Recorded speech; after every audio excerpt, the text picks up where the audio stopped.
মাগুলা হচ্ছে বংশের মাস্টার। এটা হচ্ছে এর কারণ। একটা ভার্সিটি পড়ুয়া মেয়েদের একটা অংশ দেহ ব্যবসা করে, আরেকটা বড় অংশ প্রেমিকের সাথে bed date, room date, mess, আবাসিক hotel, dark restaurant, hideout party যাচ্ছে। আমার নিজের শহরে এরা ভাইরাসের মতো ছড়িয়ে গেছে। আপনার আশেপাশে দেখবেন এরকম অনেক আছে, আপনার আশেপাশেই দেখবেন এরকম অনেক মেয়ে আছে। আমার একটা বন্ধু যে কিছুদিন আগে পড়ালেখার পাশাপাশি ও একটা আবাসিক হোটেলে জব দিছে, মানে আবাসিক হোটেলের ম্যানেজারের দায়িত্বে ছিল। ও এখনো আছে, সে ভার্সিটিতে পড়ে। আমি ওই ভার্সিটির নামটা বললাম না। ওর ডিউটি হচ্ছে রাতের বেলায়। ও আমার বলছে যে ভাই রাতে একটা রুম ফাঁকা থাকে না, একটা রুম ফাঁকা থাকে না। ও আমার বলছে যে ভাই বেশিরভাগ হচ্ছে ভার্সিটির স্টুডেন্ট, পার নাইট ১৫০০০, আবার কখনো কখনো ৫০০০ হয়। এতগুলো টাকা খরচ করে থাকতেছে এক রাতে স্বামী স্ত্রীর মতো। বেশিরভাগ মেয়েদের মুখের মধ্যে হিজাব পরে আসে। তারপর আমার বললো যে ভাই যখন আমি ক্যাম্পাসে যাই অনেকে আমার দেখা মুখটা দেখে চলে যায়, চোরের মতো চলে যায়। এটা হচ্ছে একটা হোটেলের তথ্য, বুঝতে পারছেন?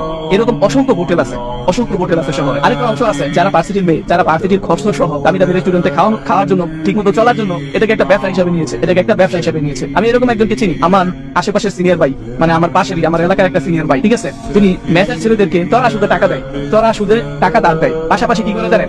কমিশনের সিস্টেমে তারা এই ২ নম্বরের বিজনেস করে। প্রশাসনের সাথে এদের হাত আছে। প্রশাসনের সাথে যদি এদের হাত না থাকতো তাহলে তারা এই ধরনের কাজ করতে পারতো না। এই জন্য প্রশাসন তাদের বিরুদ্ধে পদক্ষেপ নিতে পারে না। তাদের এটা সবচেয়ে পরিতাপের বিষয় হচ্ছে এই মেয়েগুলো সারা জীবন কিন্তু এইভাবে চলতে পারবে না। ভার্সিটি শেষ করে কিন্তু একটা পর্যায়ে সে কারো না কারো বউ হবে।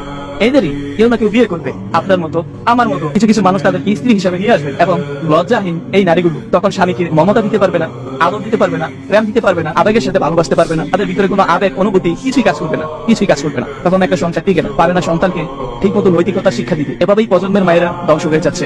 এখন অভিভাবক হিসেবে আপনি কি চান আপনার মেয়ে ভার্সিটি কেরিয়ার নামে, আপনার মেয়েটা, আপনার কলিজার টুকরা মেয়েটা ভার্সিটি পড়ার নামে একটা যৌন ব্যবসা জড়িয়ে যায়?